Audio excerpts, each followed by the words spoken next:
Olá galera, essa geladeira é uma Electrolux DM85X. O defeito dela era esse, uma side by side, né? O ice make dela, fabricador de gelo dela, dava uns barulhos estranhos e ficava com a bandeja toda hora, indo e voltando, indo e voltando. Um defeito característico muitas vezes ou de ice make ou placa. O que a gente fizemos?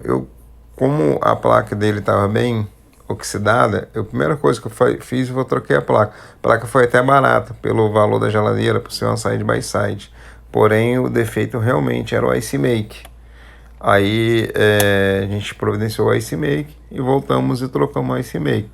Ele tem um parafuso aqui em cima. E para tirar também ele sai por completo, ó. Ele sai todinho. Esse aqui já é o novo, eu vou colocar no lugar para vocês verem. Ele tem 4 parafusos lá em cima. Aí você só encaixa, ó. Encaixou, empurrou. Empurra para trás. Acabou. Resolveu o problema.